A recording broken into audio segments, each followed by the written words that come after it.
আসসালামু আলাইকুম। কেমন আছেন আপনারা? আলহামদুলিল্লাহ।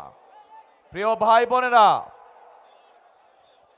আজ আমরা সকলে এখানে একত্রিত হয়েছি এই যে 12 তারিখে নির্বাচন, এই নির্বাচন উপলক্ষে আজ এই নির্বাচনী জনসভা।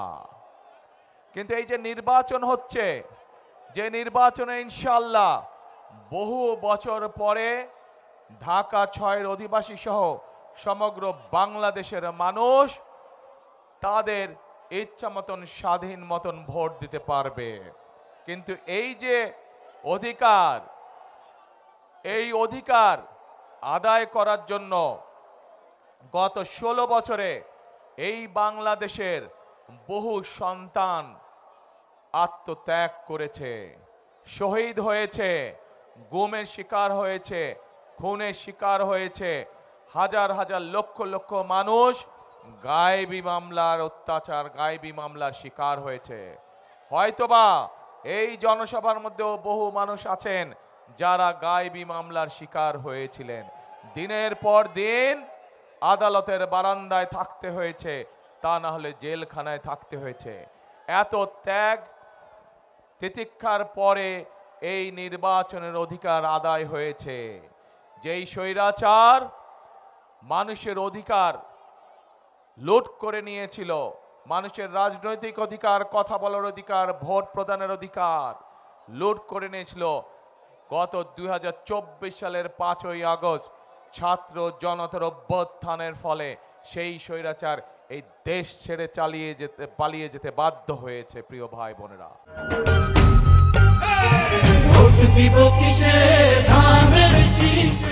ভোট তো বাংলাদেশের মানুষ দিবে, কিন্তু ভোট দেওয়ার সাথে সাথেই আমাদের যেমন গণতন্ত্রের ভিত্তি আস্তে আস্তে শক্তিশালী হবে, কিন্তু একই সাথে আমাদেরকে শুধু ভোট দিলেই চলবে না, ভোট দেওয়ার সাথে সাথে আমাদেরকে দেশ গঠনের কাজে হাত দিতে হবে।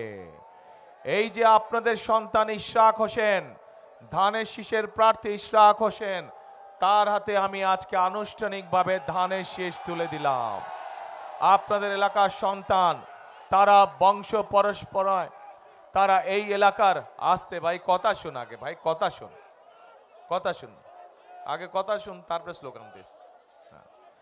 এই যে ইশরাক, শুধু ইশরাক না, ইশরাকের বাবা মরহুম সাদেক হোসেন খোকা, উনিও এই এলাকার মানুষের জন্য কাজ করেছিলেন, এলাকার মানুষের উন্নয়নের জন্য উনি কাজ করেছেন। ইনশাআল্লাহ ইশরাকও আপনাদের এলাকার সন্তান, ইশরাকও এই এলাকার মানুষের সমস্যার সমাধানে কাজ করবে, এলাকার মানুষের বিপদ আপদে থাকবে। এই যে ইশরাক একটু আগে তার বক্তব্যে বলল যে এই এলাকায় মানুষের হাসপাতাল প্রয়োজন, সরকারি হাসপাতাল প্রয়োজন। যেই হাসপাতালটি আছে এটি প্রতুল না, এটাকে আরো বড় করতে হবে। ইনশাআল্লাহ বাংলাদেশের মানুষের সমর্থনে বিএনপি আগামী দিনে সরকার গঠন করলে আমরা আপনাদের যেই সরকারি হাসপাতাল আছে এই হাসপাতালকে ইনশাআল্লাহ আমরা শয্যা সংখ্যা বৃদ্ধি করব, যাতে এই এলাকার মানুষ সহজেই চিকিৎসা সুবিধা পেতে পারে। প্রিয় ভাই বোনেরা, এই এলাকার আর একটি বড় সমস্যা আছে। এই সমস্যা শুধু এই এলাকার নয়, এই সমস্যা সমগ্র ঢাকা শহরের। সেটি হচ্ছে বুড়িগঙ্গা নদী। এই বুড়িগঙ্গা নদীকে আমাদেরকে ঠিক করতে হবে। এই বুড়িগঙ্গা নদীর পানি সম্পূর্ণভাবে কলুষিত হয়ে গিয়েছে। এই বুড়িগঙ্গা নদীকে আমাদের সুন্দর করে আবার পরিষ্কার করতে হবে, যাতে এই এলাকার মানুষ যেই বুড়িগঙ্গাকে নিয়ে গর্ব করত, সেই আমরা গর্বকে যাতে আবার ফিরিয়ে আনতে পারি। প্রিয় ভাই বোনেরা, এই এলাকার আরেকটি সমস্যা আছে। সেই সমস্যাটি হচ্ছে এলাকার মানুষের কর্মসংস্থানের সমস্যা। আমরা সিদ্ধান্ত গ্রহণ করেছি যে ইনশাআল্লাহ বিএনপি সরকার গঠন করলে ঢাকা শহর সহ যেখানে যেখানে বাংলাদেশের যেই বিষয় বিশেষজ্ঞ আছে সেখানে সেই অঞ্চলের উপযুক্ত করে ইনশাআল্লাহ আমরা শিল্প কর কারখানা গড়ে তুলব, যাতে করে সেই এলাকার মানুষেরা, সেই এলাকার যুবকরা, সেই এলাকার তরুণরা, সেই এলাকার মেয়েরা সেখানে কর্মসংস্থানের ব্যবস্থা করতে পারে। একই সাথে আমি খবর নিয়ে জেনেছি এই এলাকার মানুষ বিভিন্ন টেকনিক্যাল কলেজ এবং ভোকেশনাল ইনস্টিটিউশন চায় এলাকার যারা শিক্ষিত ছেলেরা আছে, মেয়েরা আছে, তাদেরকে দক্ষভাবে গড়ে তোলার জন্য। এরই ভিতরে আমরা পরিকল্পনা গ্রহণ করেছি যে বিএনপি ইনশাল্লাহ সরকার গঠন করলে শুধু ঢাকা 6-ই নয়, আমরা সমগ্র বাংলাদেশে পর্যায়ক্রমিকভাবে সব জায়গায়, সব অঞ্চলে, ওই অঞ্চলের উপযোগী করে আমরা ভোকেশনাল ইনস্টিটিউট, টেকনিক্যাল ইনস্টিটিউট, আইটিতে যে আমাদের ছেলেমেয়েরা কাজ করে তাদেরকে বিভিন্ন বিষয়ে ট্রেনিং দেওয়ার জন্য আমরা এই প্রতিষ্ঠানগুলি গড়ে তুলব। আমরা আমাদের ছেলেমেয়েদেরকে দক্ষ নাগরিক হিসাবে গড়ে তুলব, যাতে করে তারা দেশেই হোক বিদেশে হোক, যাতে তারা কর্মসংস্থানের ব্যবস্থা করতে পারে। প্রিয় ভাই বোনেরা, আপনাদের নিশ্চয়ই মনে আছে এর আগে যখন দেশনেত্রী বেগম খালেদা জিয়া সরকার পরিচালনার দায়িত্বে ছিলেন, তখন এই দেশের মেয়েদেরকে শিক্ষিত করার জন্য উনি একটি পদক্ষেপ নিয়েছিলেন, এবং সেটি ছিল ক্লাস 1 থেকে ক্লাস 12 পর্যন্ত মেয়েদের শিক্ষা ব্যবস্থা বিনামূল্যে করে দেওয়া। আমরা সিদ্ধান্ত গ্রহণ করেছি ইনশাল্লাহ আগামীতে সরকার গঠন করলে আরো উপরের পর্যন্ত, ইউনিভার্সিটি পর্যন্ত, বিভিন্ন পর্যায় পর্যন্ত আমরা মেয়েদের শিক্ষা ব্যবস্থা যে ফ্রি, সেটার আমরা ইনশাল্লাহ প্রসার ঘটাবো, যাতে আমাদের মেয়েরা, আমাদের দেশের মেয়ে সন্তানরা যাতে বিনামূল্যে আরো উচ্চতর শিক্ষা গ্রহণ করতে পারে বিনামূল্যে, সেই ব্যবস্থা ইনশাল্লাহ আমরা গ্রহণ করব। শুধু তাই নয়, আমাদের মা বোনদেরকে শিক্ষার আলোর পাশাপাশি তাদেরকে অর্থনৈতিকভাবে স্বাবলম্বী করে গড়ে তোলার জন্য, সেটি শহরেই হোক গ্রামেই হোক, যে জায়গায় হোক না কেন, বিশেষ করে যারা খেটে খাওয়া মানুষ, সেই সকল পরিবারের গৃহিণীদেরকে বা মাদেরকে আমরা ফ্যামিলি কার্ড পৌঁছে দিতে চাই। যেই ফ্যামিলি কার্ডের মাধ্যমে প্রতি মাসে আমরা এই পরিবারগুলোর কাছে একটি সহযোগিতা পৌঁছাবো, যার মাধ্যমে ধীরে ধীরে এই পরিবারগুলো ইনশাল্লাহ সামনে স্বাবলম্বী হয়ে গড়ে উঠবে। প্রিয় ভাই বোনেরা, একই সাথে বাংলাদেশের কৃষক ভাইদের পাশে আমরা দাঁড়ানোর সিদ্ধান্ত নিয়েছি। এখানে নিশ্চয়ই বহু মানুষ উপস্থিত আছেন যাদের বাংলাদেশের বিভিন্ন অঞ্চলে গ্রামে গঞ্জে পরিবার পরিজন আছেন যারা কৃষি কার্যের সাথে জড়িত, এবং নিজেরাও হয়তো প্রত্যক্ষ না হলেও পরোক্ষভাবে হয়তো কৃষি কাজের সাথে জড়িত আছেন। আমরা সিদ্ধান্ত গ্রহণ করেছি আমাদের দেশের কৃষক ভাইদেরকে যেভাবে মা বোনদেরকে আমরা ফ্যামিলি কার্ড দেব, একইভাবে কৃষক ভাইদেরকেও আমরা একটি কৃষি কার্ড দেব, যার মাধ্যমে কৃষক ভাইদের কাছে আমরা কৃষি সংক্রান্ত বিভিন্ন সহযোগিতা সোজাসুজি ডাইরেক্টলি তাদের কাছে পৌঁছে দিব। এবং একই সাথে আমরা সিদ্ধান্ত গ্রহণ করেছি সমগ্র বাংলাদেশের যেসব কৃষক ভাইয়ের 10,000 টাকা পর্যন্ত কৃষি ঋণ আছে, সেই কৃষি ঋণগুলো আমরা সুদ সহ ইনশাল্লাহ মওকুফ করার ব্যবস্থা করব। প্রিয় ভাই বোনেরা, আমরা আমাদের সন্তানদেরকে যেরকম লেখাপড়া শেখাবো, আমরা যেমন তাদের মধ্যে থেকে বিভিন্ন পেশার দক্ষ মানুষ গড়ে তুলব, ডাক্তার, ইঞ্জিনিয়ার, আর্কিটেক্ট, উকিল, ব্যারিস্টার আমরা গড়ে তুলব, একইভাবে আমরা আমাদের দেশে বহু প্রতিভাবান ছেলেমেয়েরা আছে যারা বিভিন্ন খেলাধুলায় পারদর্শী। আমরা সিদ্ধান্ত গ্রহণ করছি সমগ্র বাংলাদেশ থেকে আমাদের এইসব প্রতিভাবান বাচ্চাদেরকে বের করে নিয়ে আসব, এবং তাদেরকে আমরা দক্ষ খেলোয়াড় হিসাবে গড়ে তুলব, পেশাদারি খেলোয়াড় হিসাবে তাদেরকে আমরা গড়ে তুলব। প্রিয় ভাই বোনেরা, নিশ্চয়ই আপনারা এর মধ্যে শুনেছেন বিএনপি দেশ গঠনের জন্য বিভিন্ন পরিকল্পনা গ্রহণ করেছে। আজ একটু আগে যে বক্তব্যের মধ্যে আমি আপনাদেরকে বললাম যে 12 তারিখে নির্বাচন শুধু সঠিক মানুষ নির্বাচন করার দিন নয়, 12 তারিখ হচ্ছে একই সাথে আমাদের দেশ গঠনের নির্বাচন। প্রিয় ভাই বোনেরা, দেশকে যদি গঠন করতে হয়, এই যে যতগুলো সমস্যা আমরা এই এলাকার শুনলাম, এই সমস্যাগুলো যদি সমাধান করতে হয়, তাহলে আমাদেরকে সঠিক ব্যক্তি এবং সঠিক রাজনৈতিক দলকে বাছাই করে নিতে হবে। এই মুহূর্তে বাংলাদেশে যে রাজনৈতিক দলগুলো আছে, সেই রাজনৈতিক দলগুলোর মধ্যে একমাত্র বিএনপি হচ্ছে সেই রাজনৈতিক দল যাদের দেশ গঠনের পরিকল্পনা রয়েছে। এই মুহূর্তে যেই রাজনৈতিক দলগুলো বাংলাদেশে আছে, তার মধ্যে বিএনপি হচ্ছে একমাত্র রাজনৈতিক দল যেই রাজনৈতিক দলের কাছে মানুষের ভাগ্য পরিবর্তনের কর্মসূচি রয়েছে। প্রিয় ভাই বোনেরা, এবং শুধু পরিকল্পনায় নয়, শুধু কর্মসূচিই নয়, বিএনপি হচ্ছে একমাত্র রাজনৈতিক দল যেই রাজনৈতিক দল অতীতে দেশ পরিচালনার অভিজ্ঞতা রয়েছে যাদের। বিএনপি ছাড়া এই মুহূর্তে আর কোনো রাজনৈতিক দল নেই যাদের দেশ পরিচালনার অভিজ্ঞতা রয়েছে। প্রিয় ভাই বোনেরা, আজকের এই জনসমাবেশে বহু মুরব্বী উপস্থিত আছেন। মুরব্বীদের খেয়াল আছে দেশ স্বাধীনের পরে যারা দেশ পরিচালনা করেছিল তারা কিভাবে দেশের আইন শৃঙ্খলা পরিস্থিতির অবনতি করেছিল। এই মুরব্বীদের সেই অভিজ্ঞতা আছে যে দেশ স্বাধীনের পরে যারা দেশ পরিচালনা করেছিল কিভাবে দেশকে দুর্ভিক্ষের দিকে তারা ঠেলে দিয়েছিল, ফলে লক্ষ লক্ষ মানুষ সেদিন না খেয়ে ৭৪ সালে মারা গিয়েছিল।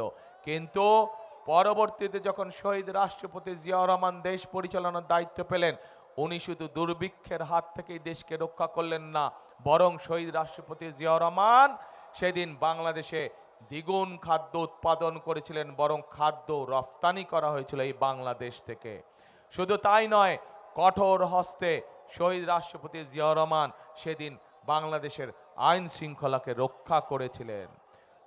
প্রিয় ভাই বোনেরা, পরবর্তীতে যখন দেশনেত্রী বেগম খালেদা জিয়া দেশের দায়িত্বভার পান ৯০ স্বৈরাচার আন্দোলনের পরে, সেই সময় দেশের কলকারখানা স্থাপনের মাধ্যমে, দেশের জনগণের কর্মসংস্থানের মাধ্যমে আন্তর্জাতিকভাবে দেশনেত্রী খালেদা জিয়া বাংলাদেশের জন্য উপাধি নিয়ে এনেছিলেন এমার্জিং টাইগার হিসাবে।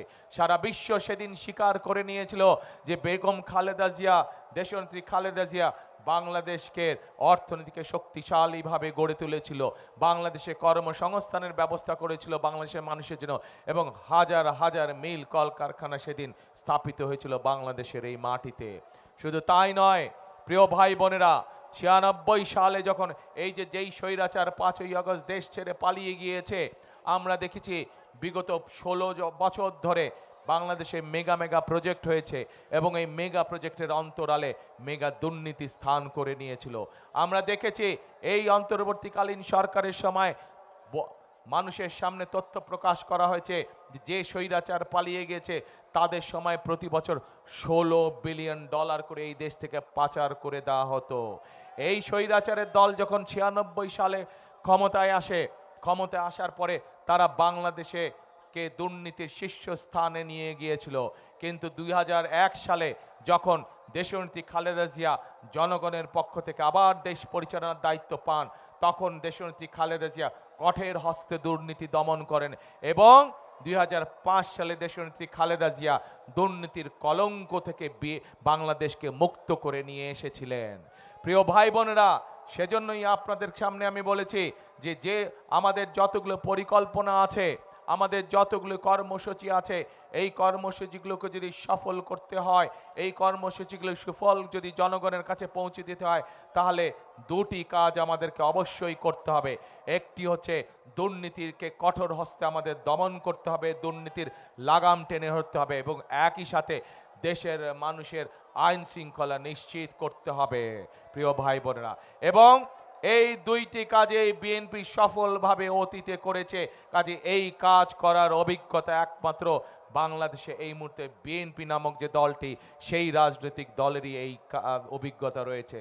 প্রিয় ভাই বোনেরা, আজ আমাদের সামনে বহু সমস্যা, দেশের অর্থনীতি আমাদের ভেঙে পড়েছে, দেশের স্বাস্থ্য ব্যবস্থা আমাদের ভেঙে পড়েছে, দেশের শিক্ষা ব্যবস্থা আমাদের ভেঙে পড়েছে, বাংলাদেশে কোটি কোটি মানুষ আজ, কোটি কোটি তরুণ, কোটি কোটি যুবক আজ বেকার হয়ে বসে আছে, তাদের কর্মসংস্থানের প্রয়োজন।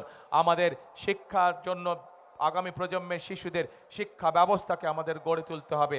আমাদেরকে বিদেশ থেকে, আপনারা নিশ্চয়ই পত্র পত্রিকার খবর দেখেছেন যে বিগত কয়েকদিন ধরে আমি বিভিন্ন দেশের রাষ্ট্রদূতদের সাথে কথা বলেছি, প্রত্যেকের সাথে কথা বলার সময় আমি বলেছি যে এই বাংলাদেশের মানুষের জন্য আমাদেরকে কর্মসংস্থানের ব্যবস্থা করতে হবে এবং আমরা চাই আপনারা আপনাদের দেশ থেকে বিনিয়োগকারীদেরকে বাংলাদেশে নিয়ে আসুন। প্রিয় ভাই বোনেরা, প্রত্যেকটি দেশের রাষ্ট্রদূত বলেছে ইনশাআল্লাহ বিএনপি ক্ষমতায় আসলে, বিএনপি সরকার গঠন করলে আগামী নির্বাচনে আমরা আমাদের দেশের বিনিয়োগকারীদেরকে এই দেশে নিয়ে আসব, যাতে করে তারা এখানে মিল ফ্যাক্টরি স্থাপন করে এবং এই দেশের মানুষের কর্মসংস্থানের ব্যবস্থা হয়। প্রিয় ভাই বোনেরা, প্রিয় ভাই বোনেরা, প্রিয় ভাই বোনেরা, আজ সময় এসেছে আমাদেরকে এই সমস্যাগুলোর সমাধান করতে হবে এবং এই সমস্যার সমাধানগুলো করার যোগ্যতা এবং অভিজ্ঞতা একমাত্র বিএনপি আছে। আমাদের সামনে বহু সমস্যা, আজ যদি আমরা দেশ গঠনের কাজে হাত না দেই তাহলে আবার আমাদের দেশকে জনগণকে পিছিয়ে পড়তে হবে। সেজন্যই আগামী 12 তারিখের নির্বাচনে আমাদেরকে সঠিকভাবে মানুষকে যাচাই করে নিতে হবে। আমাদের 12 তারিখের নির্বাচনে সঠিক সিদ্ধান্ত নিয়ে সঠিক দলকে সরকার গঠনের সুযোগ দিতে হবে। প্রিয় ভাই বোনেরা, প্রিয় ভাই বোনেরা, আজ যদি এই বিশাল জনসভার সামনে দাঁড়িয়ে আমি যদি শুধুমাত্র আমার প্রতিপক্ষ সম্পর্কে আপনাদেরকে বলে যেতাম, তাতে জনগণের কোনো উপকার হতো না। হতো কি জনগণের উপকার? জনগণের কোনো উপকার হতো না। সেই জন্যই সংক্ষেপে আমি আপনাদের সামনে আমাদের পরিকল্পনার কথা তুলে ধরেছি। এই মুহূর্তে জনগণের সামনে পরিকল্পনা একমাত্র বিএনপি উপস্থাপন করেছে। বিএনপি নামক রাজনৈতিক দলটি কিভাবে তারা বেকার সমস্যার সমাধান করতে চায়, কিভাবে আমরা আমাদের মাদেরকে, আমাদের দেশের মহিলাদেরকে, আমাদের দেশের নারীদেরকে আমরা কিভাবে স্বাবলম্বী করে গড়ে তুলতে চাই, কিভাবে আমরা আমাদের শিক্ষা ব্যবস্থা গড়ে তুলতে চাই, কিভাবে আমরা আমাদের জলবায়ুর পরিবর্তনে আমরা কাজ করতে চাই, কিভাবে আমরা ট্রাফিক জ্যাম ঠিক করতে চাই, এই পরিকল্পনাগুলো একমাত্র বিএনপির আছে। বিএনপি জনগণের সামনে উপস্থাপন করেছে। প্রিয় ভাই বোনেরা, প্রিয় ভাই বোনেরা, আসুন আজকে আমাদেরকে আমাদের এই দেশকে গড়তে হবে। দেশনেত্রী বেগম খালেদা জিয়া, দেশনেত্রী বেগম খালেদা জিয়া, এই মানুষটিকে আপনারা সকলেই চেনেন। কদিন আগেও এই মানুষটি আমাদের সাথে ছিল, কিন্তু আজ উনি এই দুনিয়া ছেড়ে চলে গিয়েছেন। এই মানুষটিকে বিগত স্বৈরাচার নির্যাতন, স্বৈরাচার সরকার এমন কোনো নির্যাতন নেই যা তাকে করেছে। জেল, জুলুম, কেস কাছারি, মিথ্যা মামলাকে সব রকম নির্যাতন করেছে। তাকে তারা বলেছিল যে আপনি দেশ ছেড়ে চলে যান, আমরা আপনাকে কোনো জেল জুলুম করব না। কিন্তু দেশনেত্রী খালেদা জিয়া তাদের সেই কথা শোনেন নাই। উনি বলেছিলেন, এই বাংলাদেশি আমার প্রথম, এই বাংলাদেশি আমার শেষ ঠিকানা, এই বাংলাদেশি জনগণ হচ্ছে আমার স্বজন, আমার আপনজন, কাজে এদেরকে ছেড়ে আমি কোথাও যাব না। প্রিয় ভাই বোনেরা, প্রিয় ভাই বোনেরা, এই বাংলাদেশ দেশনেত্রী খালেদা জিয়ার যেমন প্রথম এবং শেষ ঠিকানা ছিল, এই বাংলাদেশে এই মাঠে হাজার লক্ষ মানুষের প্রথম এবং শেষ ঠিকানা, আমাদের সকলের প্রথম এবং শেষ ঠিকানা। কাজে এই দেশকে আমাদেরই গড়ে তুলতে হবে। এই দেশের মানুষের ভাগ্যের পরিবর্তনের জন্য আমাদেরকে পরিশ্রম করতে হবে। শুধু প্রয়োজন সঠিক পরিকল্পনা, প্রয়োজন সঠিক কর্মসূচি, যা একমাত্র বিএনপির কাছেই আছে। ইনশাল্লাহ 12 তারিখের নির্বাচনে ধানের শীষে, ইশাককে ধানের শীষে আপনারা জয়যুক্ত করলে এবং 12 তারিখের নির্বাচনে সমগ্র বাংলাদেশে বিএনপি ইনশাল্লাহ সরকার গঠন করলে আমরা দেশ গঠনের কাজে হাত দিব। প্রিয় ভাই বোনেরা, কারা কারা আছেন আমার সাথে দেশ গঠনের কাজে হাত দেবেন? ইনশাল্লাহ প্রিয় ভাই বোনেরা, আমরা সকলে মিলে দেশ গঠনের কাজে হাত দিব। এটাই হবে আজকের এই জনসভার প্রতিজ্ঞা, এটাই হবে আজকের এই জনসভার শপথ। প্রিয় ভাই বোনেরা, সকল সময়ে শহীদ রাষ্ট্রপতি জিয়াউর রহমান একটি কথায় বিশ্বাস করতেন, দেশনেত্রী খালেদা জিয়া একটি কথায় বিশ্বাস করতেন। তাদের সন্তান হিসাবে আমিও সেই কথায় বিশ্বাস করি এবং সেই কথাটি হচ্ছে, করব কাজ গড়ব দেশ সবার আগে। প্রিয় ভাই বোনেরা, পৃথিবীর বহু দেশ তারা অক্লান্ত পরিশ্রম করে নিজেদের দেশ তারা নিজেরা গঠন করছে, বাইরে থেকে কেউ এসে গঠন করে দেয় নেই। কাজে আমাদেরও দেশ আমাদেরকেই গঠন করতে হবে। বহু শহীদ আত্মত্যাগ করেছেন এই দেশকে স্বাধীন করতে, বহু শহীদ জুলাই আগস্ট মাসে আত্মত্যাগ করেছেন সেই স্বাধীনতা রক্ষা করতে, গণতন্ত্রকে ছিনিয়ে আনার জন্য আমাদের বহু হাজারো সহকর্মী গত 16 বছরে জীবন উৎসর্গ করেছে। তাদের এই ত্যাগকে আমরা বৃথা যেতে দিতে পারি না, এবং যদি বৃথা যেতে দেওয়া না হয় তাহলে আমাদেরকে আগামী দিন যে কোনো মূল্যে আমাদের জনগণের ভাগ্য পরিবর্তন করতে হবে। আমাদেরকে আগামী দিন যে কোনো মূল্যে এই দেশকে সামনের দিকে এগিয়ে নিয়ে যেতে হবে। প্রিয় ভাই বোনেরা, আজকে আসুন সেই জন্য আপনাদের সকলের কাছে বিএনপির পক্ষ থেকে আজ আমি হাজির হয়েছি। আপনাদের কাছে আমি ধানের শীষের পক্ষে ভোট চাইছি। ধানের শীষের পক্ষে এই জন্য ভোট চাইছি, ধানের শীষ হচ্ছে এই দেশের বাংলাদেশের স্বাধীনতা এবং সার্বভৌমত্বের প্রতীক। ধানের শীষ হচ্ছে এই দেশের মানুষের ভাগ্য পরিবর্তনের প্রতীক। ধানের শীষ হচ্ছে এই দেশের জনগণের ভাগ্য পরিবর্তনের প্রতীক। প্রিয় ভাই বোনেরা, আজ এই পর্যন্তই বক্তব্য রেখে আমার বক্তব্য শেষ করছি। ইনশাল্লাহ আগামী দিন আমরা সকলে কাঁধে কাঁধ মিলিয়ে একসাথে আমরা দেশ গঠনের কাজে হাত দেব ইনশাল্লাহ। এই হোক আমাদের আজকে নির্বাচনী জনসভার শপথ, এই হোক আমাদের নির্বাচনী জনসভার প্রতিজ্ঞা। আল্লাহ হাফেজ। বাংলাদেশ জিন্দাবাদ, বাংলাদেশ জাতীয়তাবাদী দল জিন্দাবাদ। আসসালামু আলাইকুম।